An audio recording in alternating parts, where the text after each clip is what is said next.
तो इस वक्त अपने जिला आजमगढ़ में है और जो कि श्रेया तिवारी का मामला एकदम बढ़ते ही जा रहा है क्योंकि इनको न्याय नहीं मिल रहा है। उनके माता पिता यहाँ पे डीएम आवास पे यहाँ पे ज्ञापन देने आए थे और यहाँ पे कुछ महिलाएं कुछ बहनें यहाँ पे इनसे पूछते हैं कि ये लोग क्या, ऐसे बताइए कि आप लोग सपोर्ट में हैं? जी हम सपोर्ट में, हम श्रेया दीदी के न्याय के लिए आए हैं और हम उन्हें न्याय दिलवा के। आप उनके स्कूल की फ्रेंड हैं? मैं उनके स्कूल की नहीं हूँ, मैं दूसरे स्कूल की हूँ। मैं 3 साल पहले उस स्कूल में पढ़ा करती थी एसएससी बोर्ड में, लेकिन मैं निष्पक्ष रूप से श्रेया दीदी का समर्थन कर रही हूँ। मैं ऐसे स्कूल के होने के नाते ये नहीं है कि उनका समर्थन करूँगी, बस हमारी यही अपील है कि उनको न्याय मिले और हम कुछ नहीं चाहते हैं। क्या आप लोगों को विश्वास है कि नहीं मिल जाएगा?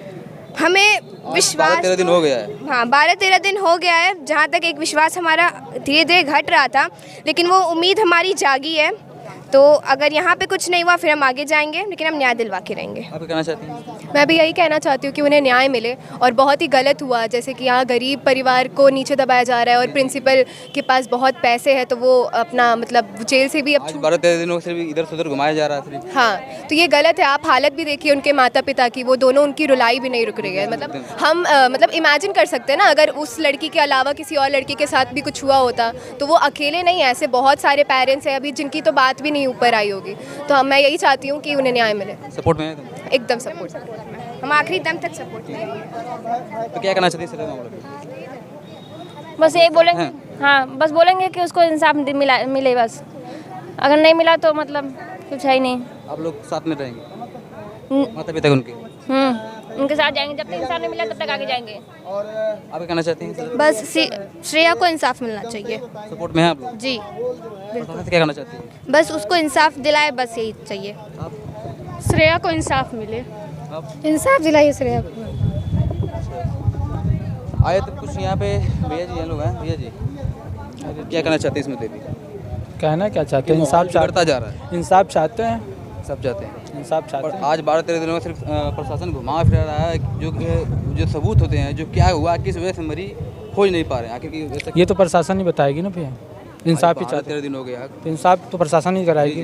तो हम तो सीधी सी बात है कि ये पहली जो गिरफ्तारी हुई है उसमें 3-4 दिन का समय लगा, सारे सबूत जुटाए गए तब ने गिरफ्तार की। एकदम अपने मन ने तो पकड़ के लेके आए नहीं, और छूटने में एक रात में छूट गया। यहाँ के एसपी अनपढ़ तो है नहीं। अरे कोई जो पकड़े हैं, उनको जो अरेस्ट किए थे वो अनपढ़ नहीं थे, वो अपने आधार पे जो विवेचना किए उसी के आधार पे अरेस्ट किए थे।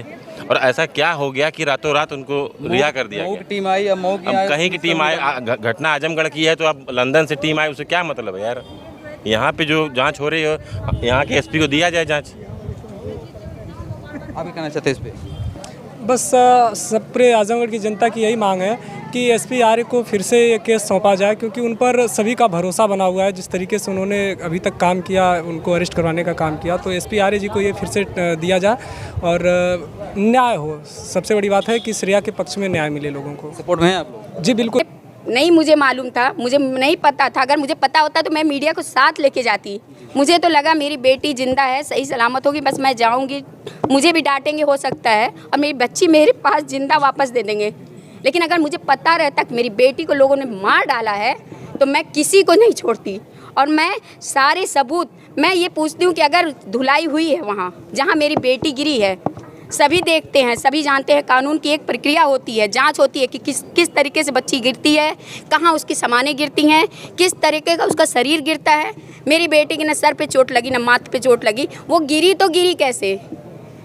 मुझे प्रशासन से यही जानना है कि मेरी बेटी के साथ हुआ क्या। जो भी फोटोग्राफर ग्रुप फोटोग्राफी हुआ कि जो प्रिंसिपल ऑफिस था उस दिन वो लॉक क्यों नहीं किया गया? क्योंकि उसी में जो 70 से 80 मिनट का मैं ये चीज़ वहाँ तुरंत मैंने कहा, मैंने तुरंत कहा था कि पूरी सील की जाए, इसलिए सीज की जाए कि यहाँ सबूत मिटाने की कोशिश तो ही नहीं की गई है, अभी आगे भी कोशिश की जाएगी, लेकिन ऐसा कुछ नहीं हुआ। बताया जा रहा है कि प्रिंसिपल ऑफिस में अब कहा जा रहा था कि उसमें सीसीटीवी नहीं है, सीसीटीवी का कोई भी कैमरा। सर गेट का भी तो कैमरा नहीं दिखा हमको तो कैमरा कि हमारी बच्ची स्कूटी से जा रही है कि गाड़ी से जा रही है। कहाँ गिरी और कब किसने उठाया, किस पे लादा और क्यों लेके गए? मैं तो अपनी बेटी को बाहर एम्बुलेंस में देखती हूँ, मैं बर्दाश्त नहीं कर सकी उस वक्त कि मेरी बेटी एक लावारिस लाश की तरह रोड पे छोड़ दी गई थी। आप लोग को घुमाया भी गया वहाँ पर, मतलब का समय दिया जी। और क्या आप जो है आपको भरोसा है जो है अपनी सरकार पे, जो है जैसे हमारे योगी, मुझे भरोसा है,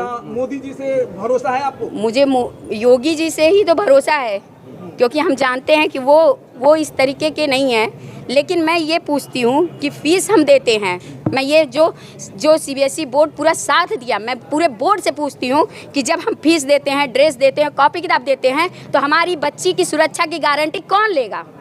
आपको जोगी जी पर भरोसा, क्या कोई बयान आया? क्योंकि मीडिया से बातें वायरल हो रही हैं, अभी तक कोई बयान आया? सांसद निरहू जी जो कि भाजपा से हैं, अभी तक कोई बयान कुछ भी नहीं आया, कोई हमारे लिए सिंपैथी भी नहीं आई, लेकिन हो सकता है कि नहीं